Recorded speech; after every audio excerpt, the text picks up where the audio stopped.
নবদ্বীপে বিজেপি কর্মী খুন, কল্যাণী এমসে ময়না তদন্ত চায় পরিবার। আস্থা নেই রাজ্য সরকারি হাসপাতালে, কেন্দ্রীয় হাসপাতালে ময়না তদন্ত। কেন্দ্রীয় সরকারি হাসপাতালে ময়না তদন্ত চায় নিহতের পরিবার।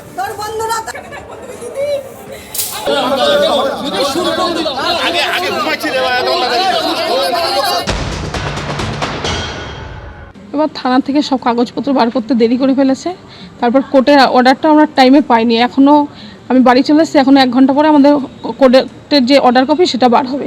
তাই আমাদের আগামী দিন এই থানার মেজবাবু সঙ্গে যাবেন, গিয়ে আগামী দিন পুরো প্রক্রিয়াটা সম্পূর্ণ হবে।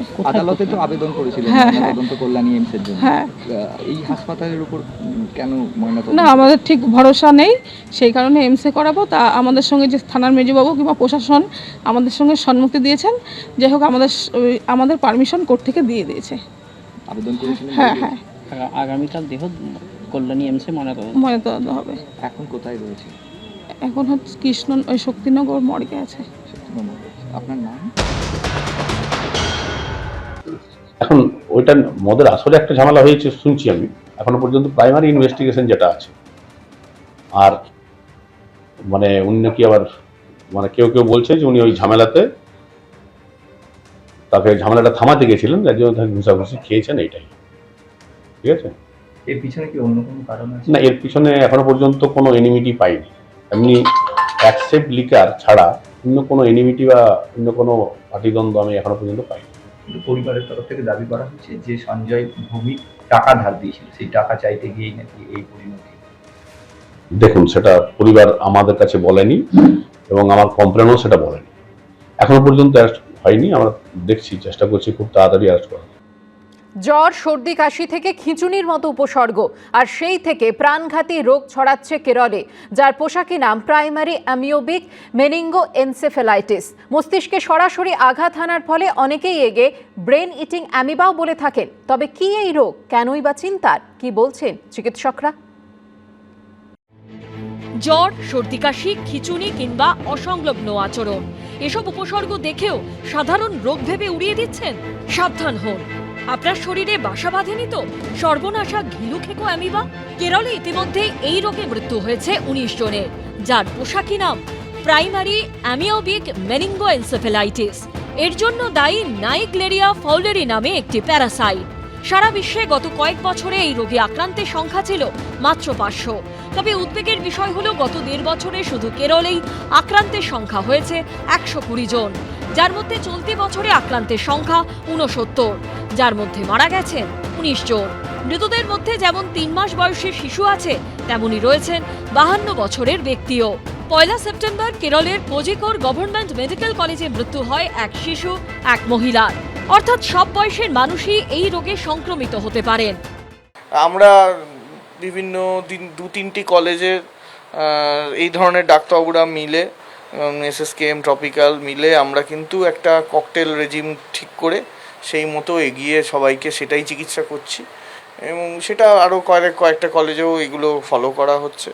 তাতে আমাদের এরকম 30% ডেথ এবং 70% সার্ভাইভাল হচ্ছে।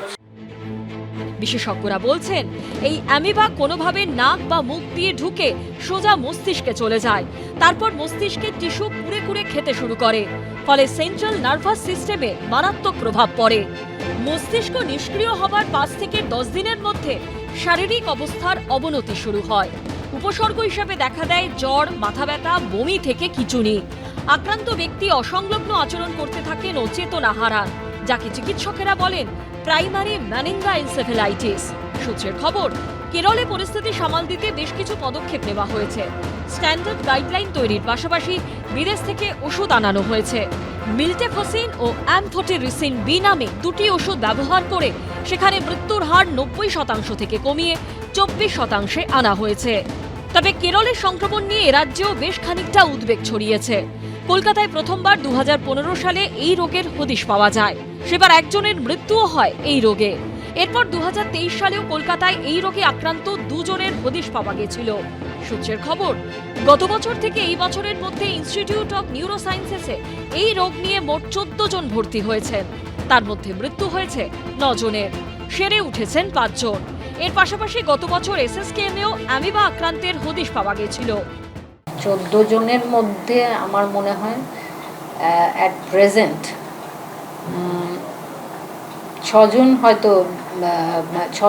5জন ডেফিনেটলি বেঁচে আছেন, 6% লস টু ফলো আপ নেই, কিন্তু বাকিজনকে আমরা সেভ করতে পারিনি। কেরলের পর এরাজ্যে নতুন করে এই রোগের কোনো খবর না এলেও এখনো পর্যন্ত কেরলের পরিস্থিতির দিকে নজর রাখছে স্বাস্থ্য ভবন। ঝিলম করঞ্জাই, সন্দীপ সরকার ও অনির্বাণ বিশ্বাসের রিপোর্ট, এবিপি আনন্দ। ঘিলু খেকো অ্যামিবা নিয়ে উদ্বেগের মাঝে এবার নতুন আতঙ্ক রেসপিরেটরি সিনশিয়াল ভাইরাস। শিশুদের মধ্যে বাড়ছে এই আক্রান্ত হওয়ার সংখ্যা। বিভিন্ন সরকারি ও বেসরকারি হাসপাতালে ক্রমেই বাড়ছে আক্রান্ত শিশুদের সংখ্যা। একদিকে ঘিলু খেকো অ্যামিবা নিয়ে বাড়ছে উদ্বেগ, অন্যদিকে এ রাজ্যে আতঙ্কের নাম রেসপিরেটরি সিনশিয়াল বা আরএস ভাইরাস। গত 2 সপ্তাহে রাজ্যে উল্লেখযোগ্যভাবে বেড়েছে আরএস ভাইরাসে আক্রান্তের সংখ্যা। এতে মূলত আক্রান্ত হচ্ছে শিশুরাই। সদ্যজাতদের ক্ষেত্রে এই রোগে আক্রান্ত হবার আশঙ্কা আরও বেশি, তবে আক্রান্ত হতে পারেন 60 ঊর্ধ্বরাও। আমরা প্রত্যেক বছর জেনারেলি এই সময়টাতে নানা রকম virus infection pi, influenza, adeno, metapneumo virus. But এই বছর যেটা পার্টিকুলারলি দেখছি, এই সময়টা কিন্তু এত তাড়াতাড়ি যে পুজো আসছে, এই সময়টা কিন্তু এতটা আমরা পাই না। বাট এবার পাচ্ছি বাচ্চাদের ফিভার এবং তার সাথে সর্দি কাশি, এবং সেখানে গিয়ে শ্বাসকষ্ট হচ্ছে। বাচ্চা তখন পিআইসিউতেও ভর্তি হচ্ছে। এখন আমার পিআইসিউ ফুল এবং প্রত্যেকটা বাচ্চায় আরএসভি নিয়ে ভর্তি আছে। এই রোগের উপসর্গের সঙ্গে মিল রয়েছে অন্যান্য ভাইরাস ঘটিত রোগের। এই রোগে আক্রান্তদের জ্বর, শ্বাসকষ্ট, কাশি, খাওয়ায় অরুচির মতো নানান উপসর্গ দেখা দিচ্ছে। কমন যেরকম রেসপিরেটরি ভাইরাসের যা সিমটম হয় এদেরও তাই, যেটা আমাদের ভাষায় অ্যাকিউট ব্রঙ্কিওলাইটিস, এটা হচ্ছে স্টার্টিং। তারপরে কখনো কখনো হয়তো নিউমোনিয়া ডেভেলপ করতে পারে। মানে সহজ কথায় বললে তাদের শ্বাসকষ্ট হচ্ছে, কাশি সর্দি হচ্ছে, জ্বর থাকছে। জ্বরটা হয়তো তাড়াতাড়ি চলে গেল, কিন্তু কাশিটা কমতে তাদের প্রচণ্ড মুশকিল, এবং শ্বাসের সমস্যা হচ্ছে। কেউ কেউ হয়তো শ্বাসকষ্টের জন্য হয়তো হাসপাতালে ভর্তি হতে হচ্ছে। সরকারি হাসপাতাল তো বটেই, শহরের একাধিক বেসরকারি হাসপাতালে পরীক্ষার পর শিশুদের মধ্যে ধরা পড়ছে এই রোগ। যেমন পাকসার্কাসের ইনস্টিটিউট অফ চাইল্ড হেলথের পরীক্ষায় গত 1 মাসে আরএস ভাইরাসে আক্রান্ত 41 জন শিশুর হদিশ মিলেছে। বছর যেটা হয়েছে যে এটা একটু আগে এসছে, আমরা ইউজুয়ালি পোস্ট অটাম প্রি উইন্টারই এই আরএসভিটা পাই। এবারে একটু আগে এসছে, কিছু কিছু ক্লাস্টারিং অফ কেসেস এসছে, বাট প্রত্যেক বছর যেই হারে পাই সেরকমই, এর থেকে বেশি কিছু না। যাদের বয়স 1 বছরের তলায় তারাই বেশি সিরিয়াস হয়, তাদেরই সমস্যা বেশি হয় অ্যাকচুয়ালি। আরএস ভাইরাসে আক্রান্ত অনেক শিশুই এই মুহূর্তে ভর্তি রয়েছে বিভিন্ন হাসপাতালের পেডিয়াট্রিক বা আইসিইউতে। সন্দীপ সরকারের রিপোর্ট, এবিপি আনন্দ।